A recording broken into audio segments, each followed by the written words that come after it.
Hi friends, come get ready with me while I talk about what it's like being a stay-at-home mom.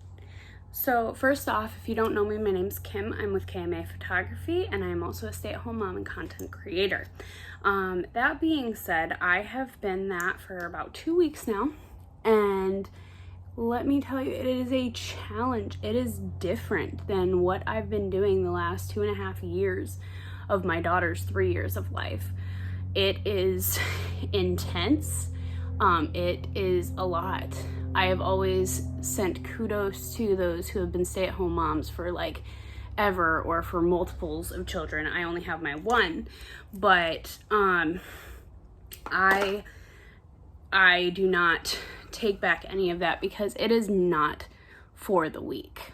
Some of the things that I have learned just from the last 2 weeks of being home with my daughter are they range from, making sure that you have a schedule, which I already knew, but it really leans heavier, especially in this transition from me always working to having to see her every day, and me being the one that provides the structure. Like before, she was with a babysitter who provided that structure, and now it's me, and she's not used to it coming as heavily from me.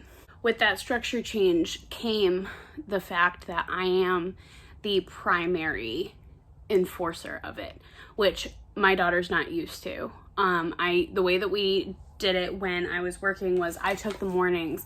My husband takes nights and bedtime. Now I take the mornings and day, obviously, and he takes bedtime.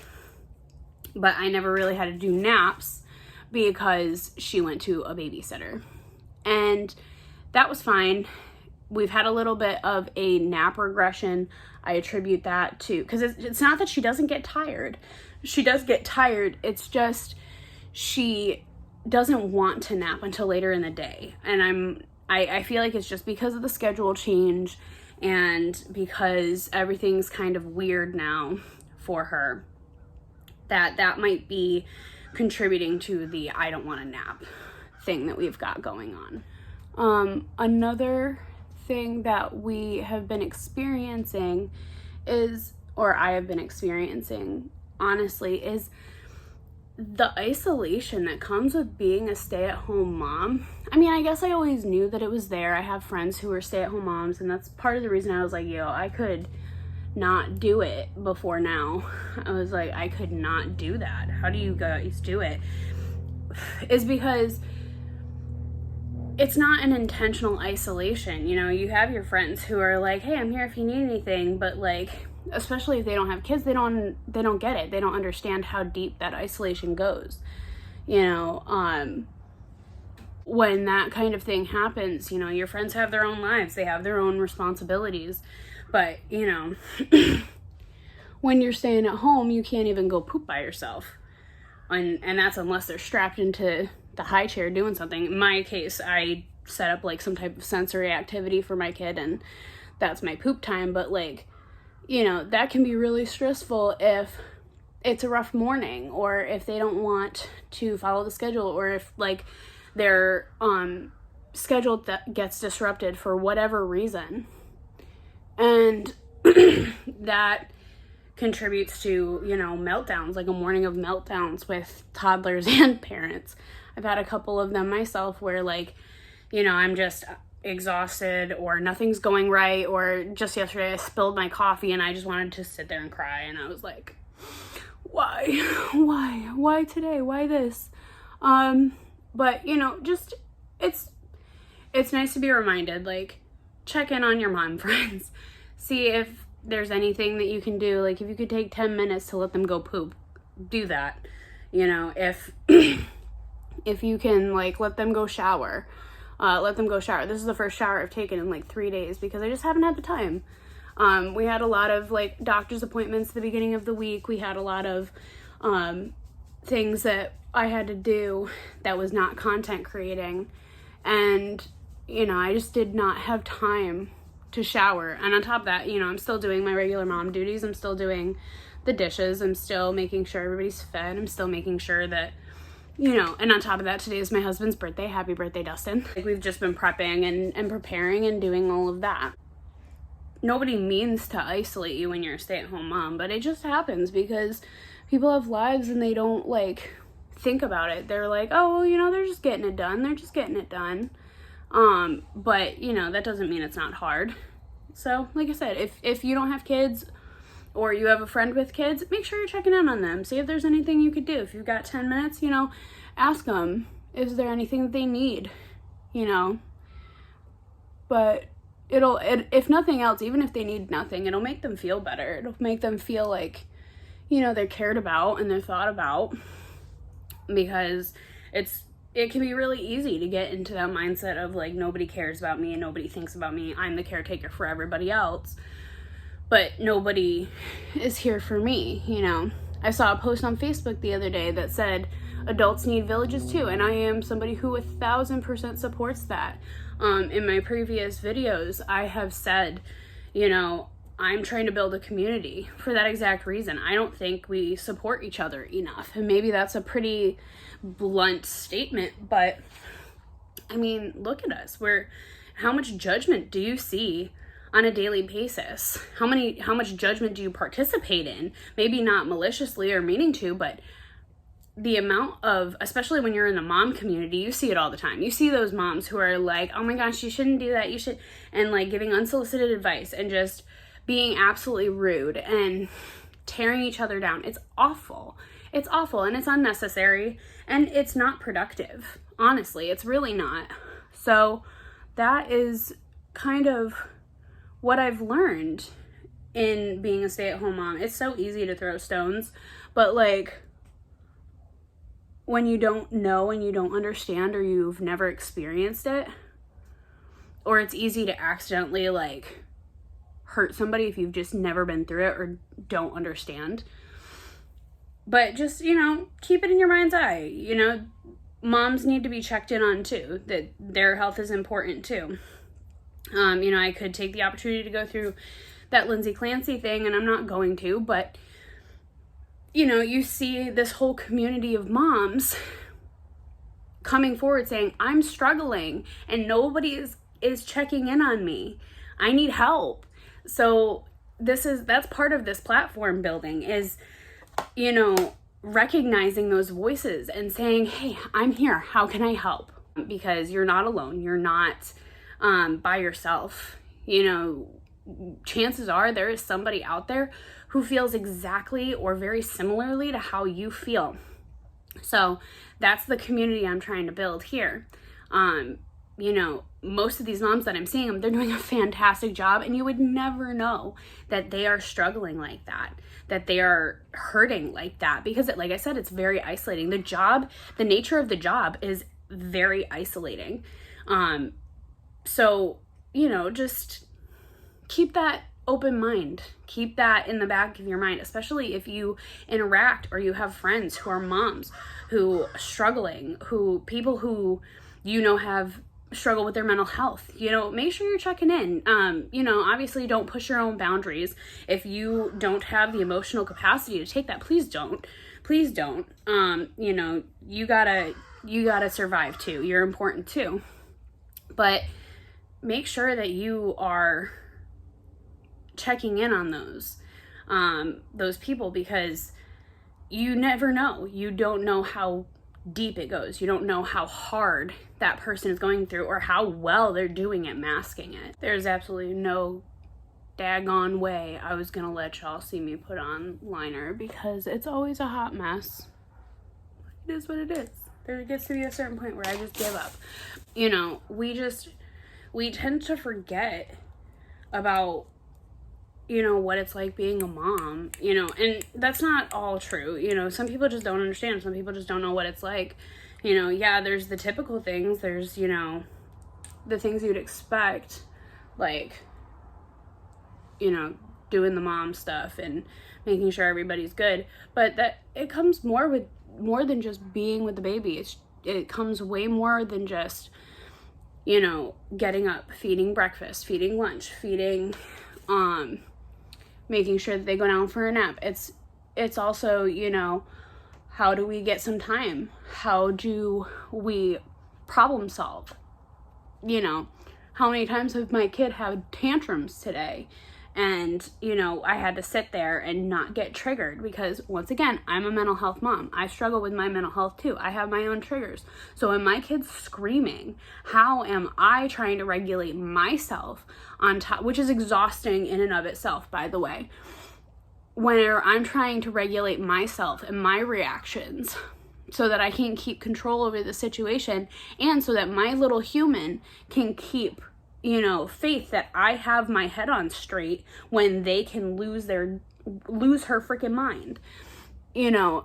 So it's more than just, and then on top of that, talking that out with her, finding a solution, finding problem solving, teaching her how to do that. That's exhausting, and it's a lot.